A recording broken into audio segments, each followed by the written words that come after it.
Evening, good afternoon, good morning, Fabulites. I have got questions for you. I'm Angela, and the channel is Be Fabulous You. So what opens with a non-serious, playful, medical cosmetic type procedure, and what closes with a very serious, non-jokey, real life medical procedure? If you guess Real Housewives of Atlanta, Chateau Get Down, episode 3 of season 10, then you're correct. Thank you so much for clicking on the video and sticking around to see how we get from opening to close. Let us proceed. So we got Porsha and her mom and her sister. They're getting body wrapped. And I guess that's supposed to be a fun scene with the family type hookup. That's Porsha's people now, the family. Then we see Sheree and her friend arriving, and I realized later, I guess the friend is her oldest daughter. I wrote it down later. Her oldest daughter arriving at a boutique. There, we find out that they're planning a 70s birthday party for Sheree's mom's 70th birthday at Sheree's mom's request. And then Cairo and Kaylee show up. And yeah, so, they shop. They spend a few $100s on clothes for the event. Then we see Cynthia arriving at a date with Will. So she on another date. And she was set up by one of the Bailey boys. He said he gonna get a promotion because she like him. And his birthday is December 28th. My first husband, he was either December 26th or December 28th. I personally do not vibe. So she likes him. He's 41 years old. He's a Capricorn. Cynthia's like, when will you be 42? That's like her obsession. But this guy has never been married, but he has been engaged. Because when he say he never been married, I'm like, okay. And then we find out that he also had a child at 30. So I don't know why it makes somebody seem really weird if they're like 40 and they have never been married and don't have any children. Does that seem weird to you? It always kind of like, if they're, 40 and they got 18 children and they've been married 20 times, it make, but you just figure by the time you're 40, something serious has gone on in your life in terms of relationships and if not, why? Is it because your seriousness with relationships has been with other men? Is it because you have what's going on? I would be like, so yeah. So okay. So, we find out that he does not bring his telephone on dates, because he said if he had his phone, he would show her a picture of his daughter, but he doesn't bring his phone on dates. I kind of like that. I think that's great. And Cynthia likes him, and she is, but she is so personable. Like in the date when he's making jokes, she's making jokes. She's very poor. I'm liking Cynthia this season. Then we see Nene and Greg at home, and he says he feels like he's going to pass out. And I'm kind of like, he feel like he's going to pass out. And then they just keep having a conversation as normal. Like, is that normal for him to feel like he's going to pass out? Because I was kind of like, you feel like you're going to pass out? Wait, hope. I'd have been like, that would... and maybe that's just an expression. I don't know. But they keep going like it's normal. Then we see Brent come out. He's grown.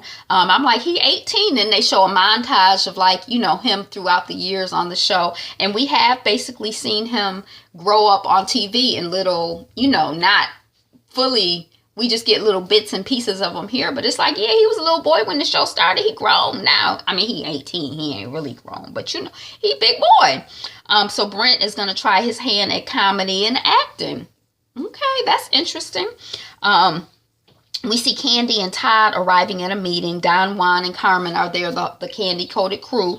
And we find out that which isn't really a surprise, that Candy is they're very sensitive about who they allow into their inner circle. They got 100 people working at the restaurant, but only Don Juan and Carmen have keys. So just like when I was a key I was hired basically off the street. Actually, a friend, one of my clients' friends hired me to have a key to this store. But, I was like, dang, all I had to do was, now I got the key to the store. And I was kind of like, I mean, I was very responsible with the alarm code. And I mean, I took it seriously because I'm a serious person. But I'm like, dang, I mean, y'all don't even know me. And I got the key. So I'm kind of like Candy and Todd. They like, we got 100 people working here, but Carmen and Don Juan have the key. So anytime anybody needs to come to the restaurant, Carmen, Don Juan, me, or you will be there. And that's how I'm like, I ain't giving you the key. Who? I don't know you. You can't get the key. But they're not very trusting. They're very micromanaging. We find out that Carmen is going on to her own insurance agency that Candy is investing in. Candy says she doesn't know who to trust, and it's going to be hard to find a personal assistant now that Carmen has moved on. And you know, she's been dealing with the same people. I mean, she's, you know, and they end up talking about Kenya's wedding, and they also end up talking about Porsha and Shamia's bridal shower. I didn't write down the details. Okay, so then we see Kenya fussing at her dog King, who is no longer king of the castle since the marriage. I don't know how she knows that King peed on her wedding dress and not swirl twirl, but she fussing it, you know. And I don't know if King, since he the man, he the male dog, he responsible. I don't know, but she fussing at King.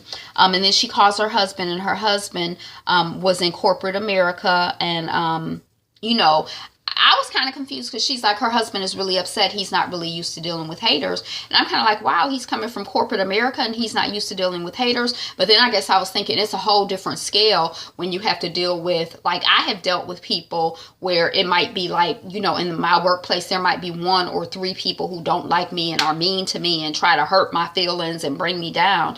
But what if, you know, you were getting like emails and messages and ats and, you know, just constant message after message after message of people, you know, saying mean things to you? That's a whole different level. So I guess even if you've been through corporate America or whatever, which can be cutthroat, it's not the same as being cutthroat on like a very public level. So Kenya, he's not happy about it. He's not feeling this situation, according to Kenya. And we get a montage of Kenya leaving voice messages for her husband.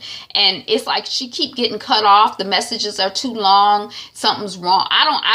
It was kind of weird. It was kind of funny in a way because it looked kind of desperate. Like she keep calling and calling and calling and she not really getting through or connecting. But I'm like, did Bravo edit it like that? Because it was, you know, I didn't know.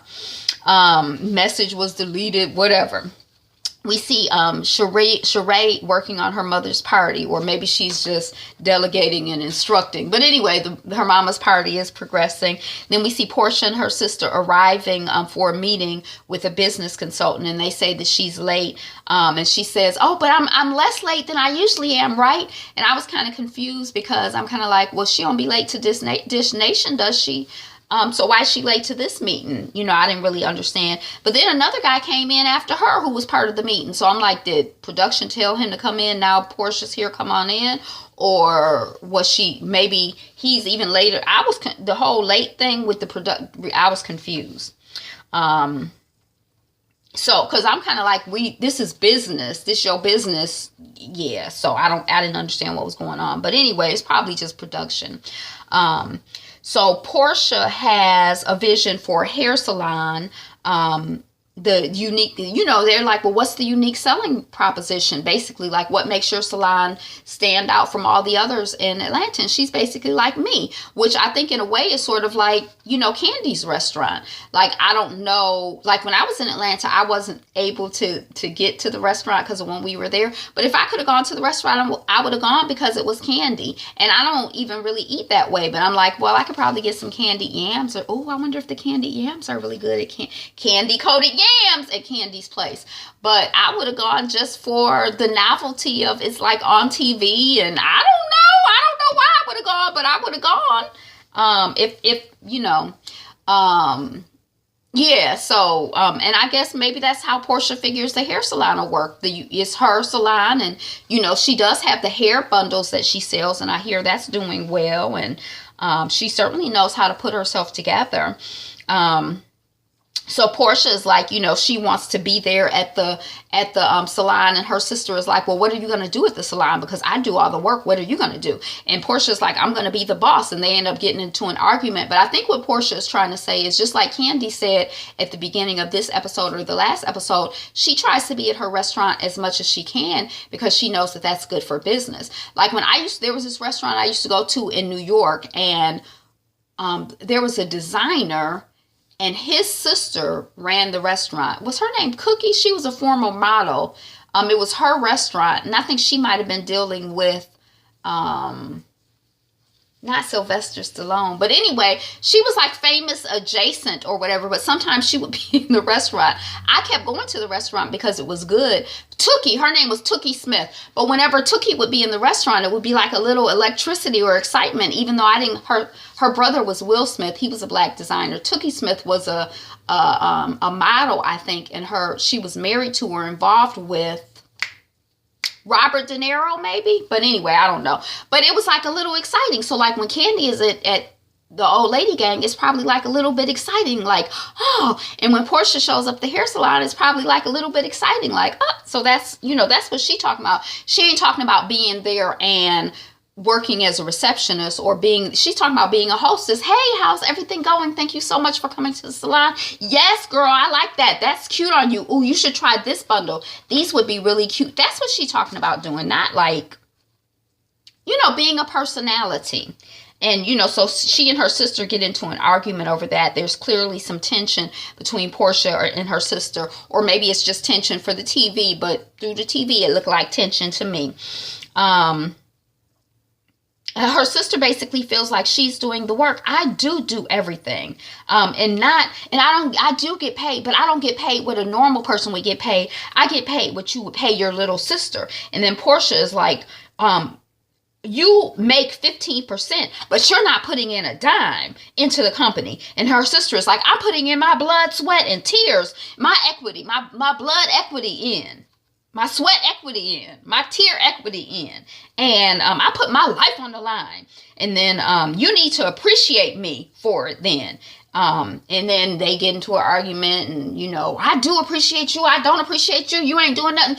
I'm doing everything. Well, forget it. I'm leaving. We're going to separate everything, and me and my daughter will be on the street. That's what Lauren says. And it's kind of like, okay. And then she leaves. I was like, well, okay. And then we see Nene, and she's at home packing a bag for Greg. Cynthia comes in. We find out that Greg was admitted to the hospital.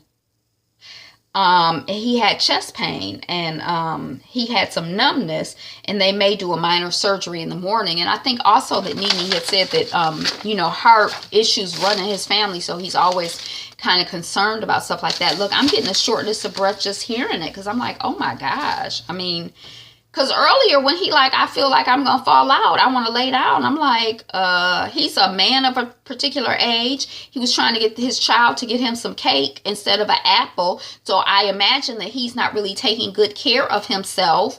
So I was just kind of like, it stressed me out earlier, and now I'm stressed out again. Okay, so we find out that, and then we find out that Nene has met Cynthia's friend Will, and she really likes Will, and she thinks that, but they kind of talking, and she thinks that Cynthia should be a whore, kind of like in the TV show Insecure, when homegirl had her hoe phase, get out there, date, have fun, whatever. And Cynthia's like, I want to, but I guess I'm kind of like a relationship girl or whatever. Then we see Sheree setting up for her party. And then Tiara is her daughter's name. She's like, Tiara's like, well, we're doing what the work that the party planner is supposed to be doing. It's only 4 hours until the party. We got to go get ready. And then Sheree calls, and she talks to the planner on the phone. Then a little later, at another time, we see Sheree calling the party planner again, but she doesn't reach her. She's leaving a voicemail message. Then we see Cynthia arriving at Kenya's, and they're getting ready to go to Sheree's 70s party for her mama. And Kenya's two little Afro puffs look really cute. And then Kenya's talking about how she and her husband are having sex 2 or 3 times a day, and sometimes she gotta use the ice pack, but she thinks that Cynthia should go slow. And it's kind of like, girl, you done met and married the man within months. Why? Okay. So then we see Sheree's party planner back at the home front with Sheree. Her party planner has quit. It's like 2 hours to the event.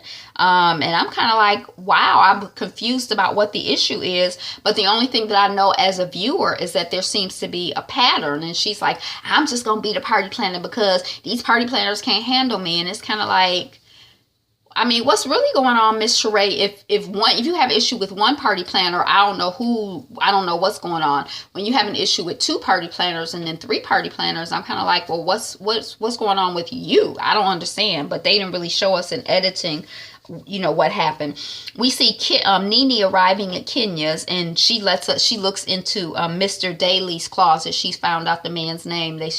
I think this is when Nene says, if you want to know anything about Kenya, go to the blogs. That's where the information is. She's not gonna tell you personally. You got to read it on the blogs. But Mr. Daly, and Mr. Daly has a closet in the house. It look a little bare, but he in between places. But Nene points out that he don't live in Atlanta full time. But Nene is like, she saw a lot of tags on the clothes. So she guesses that on his clothes that Kenya wants the man to wear new clothes when he come to Atlanta. Or it may be that, the last time he was in Atlanta, he had packed, one bag and then he ended up staying there longer. So he just brought some more stuff and then he don't have to be packing. I don't know how it works out. But anyway.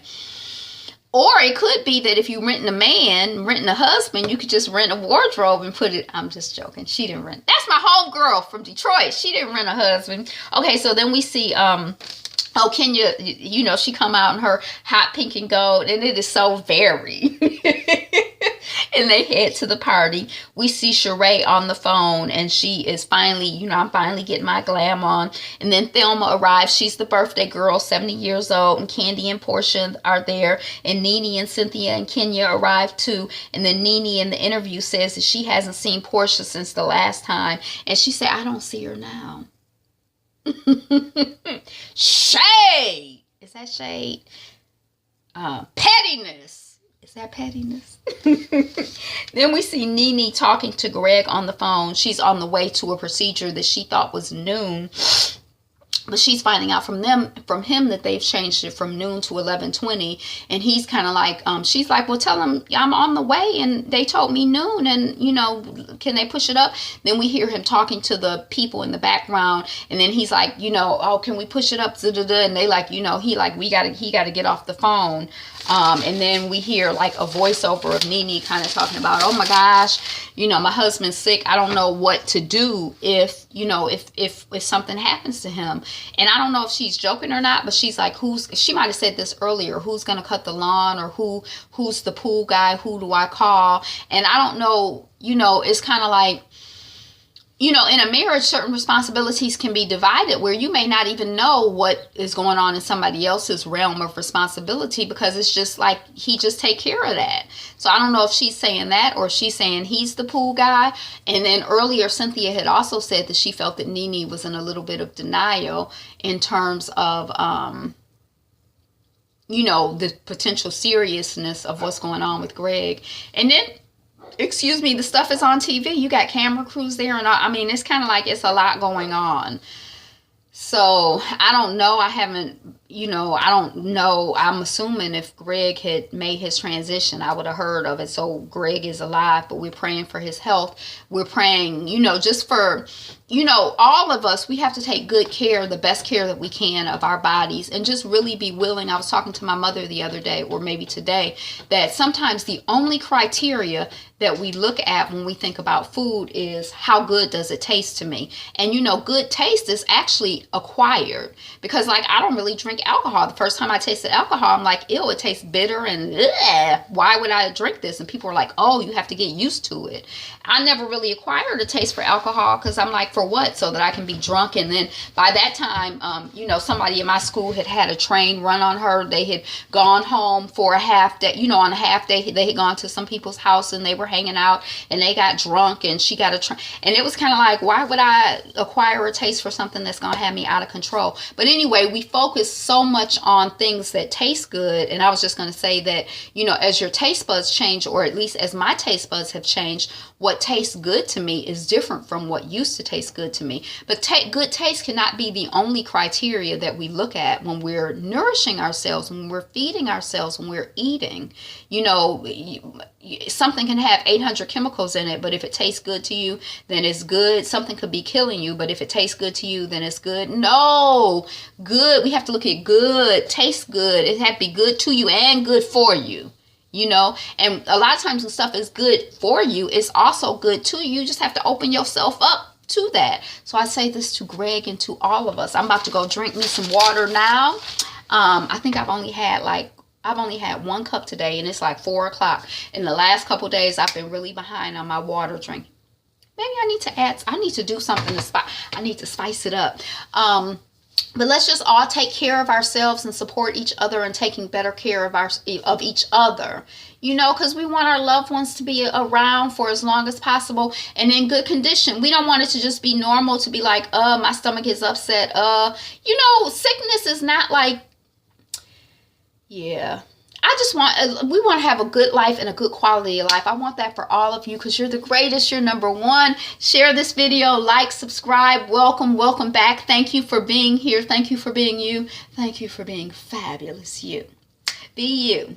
Be fabulous. Be fabulous you.